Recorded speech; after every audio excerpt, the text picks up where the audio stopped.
All right, this is the Roomba 675. Bought this off of, I think, bestbuy.com. These can vary dramatically as far as the features. This one also has the feature, let me move this over, where you can download the app and control it on the app. These things are really smart. They're easy to use. They have a lot of moving parts. Again, why people use these things is because they can get underneath furniture.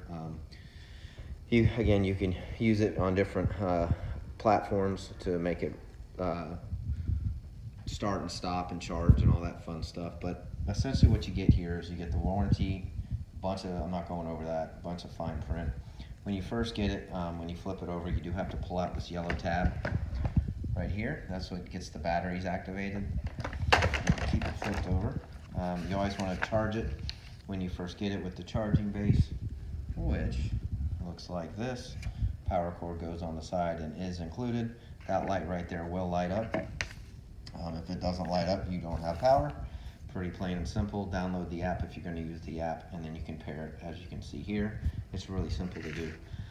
So here's kind of what I call the nuts and bolts of this thing. When you flip it over, again, your battery pack is under here. These two things are what charges on these little prongs. They have springs in them. This is the rotating wheel. These are the cliff sensors is what they call it. Now I have had one, this is my third one of these, and I did have one fall down some stairs and break, but it was also about 3 years old. Looking at this right here, this is the side brush. This should actually be straight, it's the way it shipped. But this spins around. Underneath this screw can get clogged with a lot of hair. So you're supposed to clean these after each use, and then I believe they recommend replacing it like twice a year or something like that. These are the rotating wheels, and they do have gears in here, so you can kind of hear it when you move it back and forth.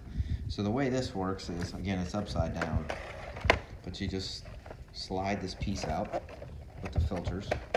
Hold on, I'm gonna have to flip it over to get it out. Here's your little button. That pulls out.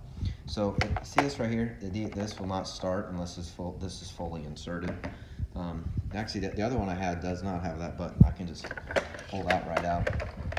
Here's where those little sensors go. So to clean it, you lift these two tabs like this, and then the whole door comes up. And you can pull this out. It's got a square. This one looks identical. It's just smaller, so you can't mix them up. And then you can see the little square, you line it up.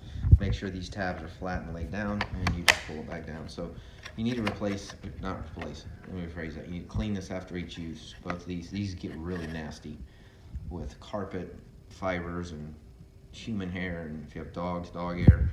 You really need, so I've had these for years. Make sure you maintain this part. If you don't maintain this part, it will start to break. You'll also see a lot of hair and carpet fibers will get mixed in here and in the side of the wheel. So take some caution and precautions with that as well. This one also, as you can see here, these are all the same. So this is to find the docking station. This is your power on and off. They have a little power meter right here, and it'll turn orange, and like a light orange when it's about to die, and then a bright orange when it is ready or needing to be charged. This right here, this little triangle on the top will light up if, for example, it gets stuck on a ledge, or let's say it sucks up a sock and it can't move anymore. It'll shut the motor off before it burns it. This is a great feature that these things have. So that'll light up, and then the Wi-Fi, if you connect it, sorry about that, will also light up in this area on the top. So you want to position, let's see if I can show it to you. Yeah, you want to position any of the accessory wall mount sensors in front of dog food and things like that. It will bang into them and absolutely spill it all over the place. I also recommend, just like this picture, that you take the charging port and you put it up against a wall. So when this thing docks in this way, it'll swing it around and push it around a lot.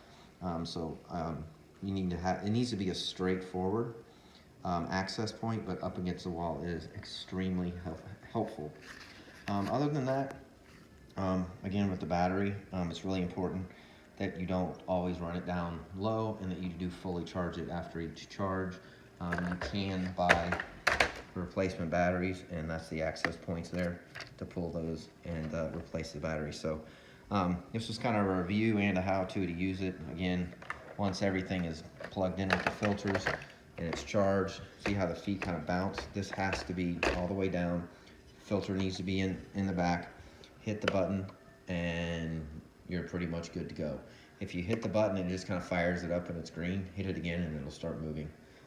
Again, I recommend using these almost daily.